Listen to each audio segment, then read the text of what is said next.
the category of different varieties of cabbage. We went lucky to have a bumper crop of cabbage this year because of a lot of problems. First of all, because of the weather.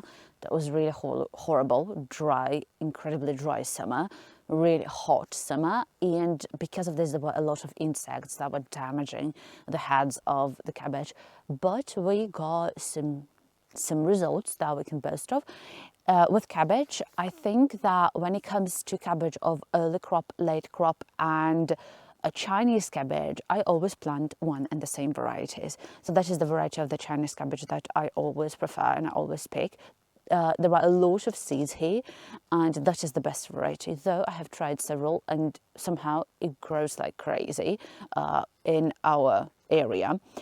That is the cabbage of early crop. I will always choose it over other varieties because that is the cabbage that can grow heads in 50 days, which is really nice. And we had really great crop wins that we even, we didn't have time to preserve everything, and some of the heads were even cracking, which was a sad picture. That is the variety of late crop, my favorite, and actually that is the favorite variety of everyone who's growing cabbage here, and that grows heads up to 6 kg, but it's really remarkable. So the fermented cabbage is the best out of this variety. Unfortunately, I'm not as lucky in terms of growing broccoli and cauliflower, and I still continue experimenting with different varieties, not being able to find the right one. I think it's because of our hot climate that I can't grow it properly, but there was one really nice experiment that I had. I planted one cauliflower for the crop of autumn, and that was superb.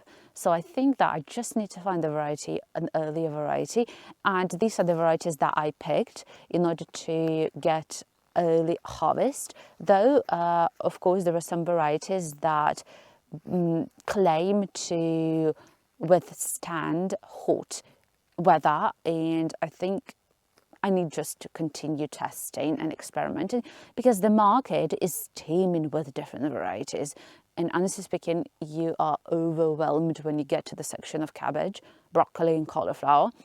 But I'm pretty choosy, so I always, among all of them, I choose the ones that I think would suit our climate. That is the category of courgettes. There aren't a lot of them that I plant.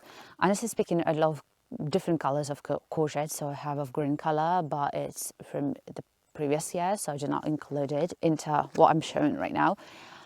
My mom's favorite is the courgettes of dark peel. My favorite are courgettes of yellow peel. Of course, there is some sort of a tiny difference in terms of their taste. And that is the new variety that I bought. I loved it because it looks like a pot, and they're called delicious pots. I think that they're going to be really nice to stuff them with something delicious and to enjoy their taste. Another category, my favorite category, and I think that you know why, because I dedicate so many separate videos to this category, is the category of watermelons. I think I'm crazy about them, and just because I experimented a lot with them and I was trying out different things, I know specifically well what I need to buy. So these are the varieties that I'm sure about. I don't have to experiment with them or test them out. So if you are grafting watermelons, you have to buy watermelons that can boast of really heavy fruit. It's a must.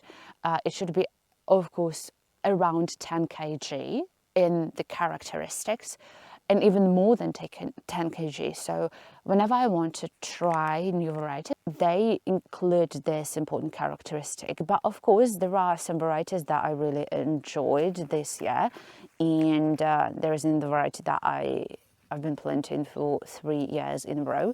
So I think that here I don't have to try everything out, try different varieties out. I always choose the ones that I loved, because there's also the difference in the taste. You have to be aware of this.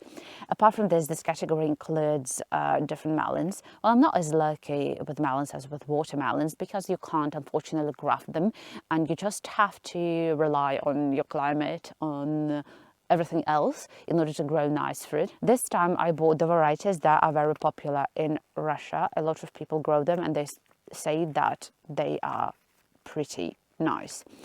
When it comes to the graftings, so for the grafting, I always choose laginaria, so I buy several packages, and there are a lot of types of laginaria that you can buy, and I don't know why, but lately the market can't boast of those varieties, so there's one variety available, but that is the variety that I also planted this year. I got the fruits from it. Honestly speaking, I don't even know whether the seeds are going to be ripe or anything, if they're going to be okay, because laginaria cannot provide us with nice seeds because of our early cold climate. So in November, unfortunately, we get the first frost, but I hope that this two of them are going to have really nice and ripe seeds, but they're so funny, you know.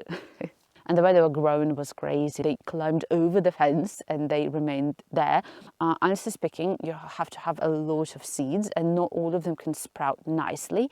So that might be a very big problem. As for the pumpkins, I planted the seeds of one and the same varieties over and over again. Another category is the category of greenery.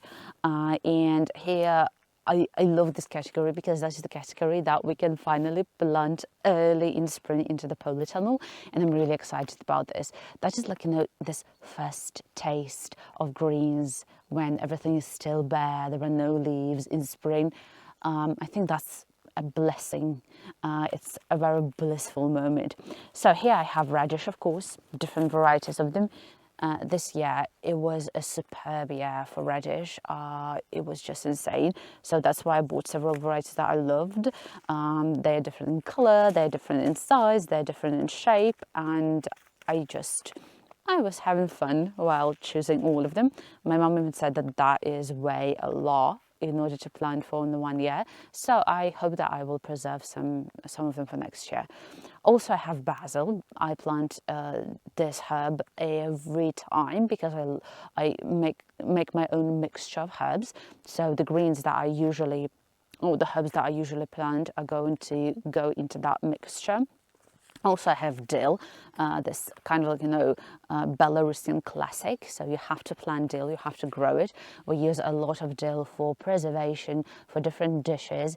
It's a staple herb for our cuisine, so we have to grow it. And the lettuce, and I love growing it in two varieties, for leaves and for heads. I'm excited about particularly this one because it says that it can grow up to 600 grams. It's insane, isn't it? So I'm just really excited about what I'm going to get here.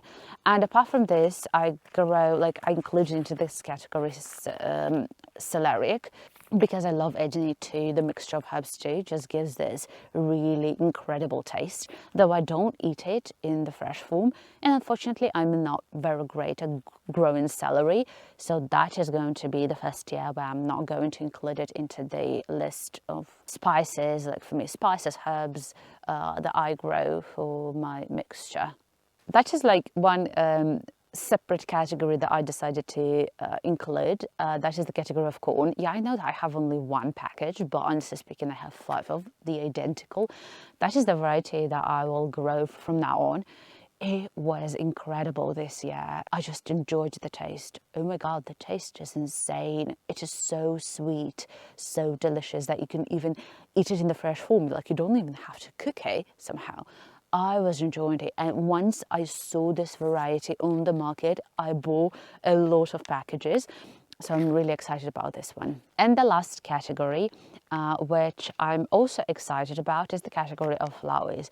I grow a lot of flowers. Well, in here, of course, I think that sometimes I'm cutting down on some flowers that I choose, but there are certain categories that I keep planting over and over again. So the first category are the flowers that you can plant for drying. It's a very important part for me because I love decorating my space with them. So I chose different types of them. They are of different colors. So I'm going to show you the way I decorate everything. So here I have the baskets, and I put a bouquet of dried flowers in like this, though you definitely have to look for really this kind of like fluffy varieties in order to form this pretty nice bouquet. And I dried them and they remain like this with such a vibrant color for an entire period of winter, which I really love. So I just wanted to buy different colors. So here we have like 3 colors, but I bought a lot of like pinkish colors, orange colors, because I really love them. Apart from this, I have some of the climbing varieties of flowers that I love planting. There are a lot more flowers that I plant. There are certain types of the flowers that I collect, gather the seeds, and I plant them over and over again, like marigolds. And I was boasting of having this crazy variety that changes color depending on the on the period in the season, and I really enjoyed it. So I'm going to plant it in abundance. It's really nice that you can gather your own seeds and not relying on the market here, and that is what I want to do. So I'd like to plant flowers where I do not have to rely on the market, where I can gather my seeds and plant them every single year and to enjoy the colors. So these are the flowers that you will never get kind of like tired of, and you will always enjoy having them in your flower beds. So that is this huge amount, the packages that I have. Yeah, so it's just incredible. There are a lot of the seeds in the packages. I'm really excited for the upcoming season.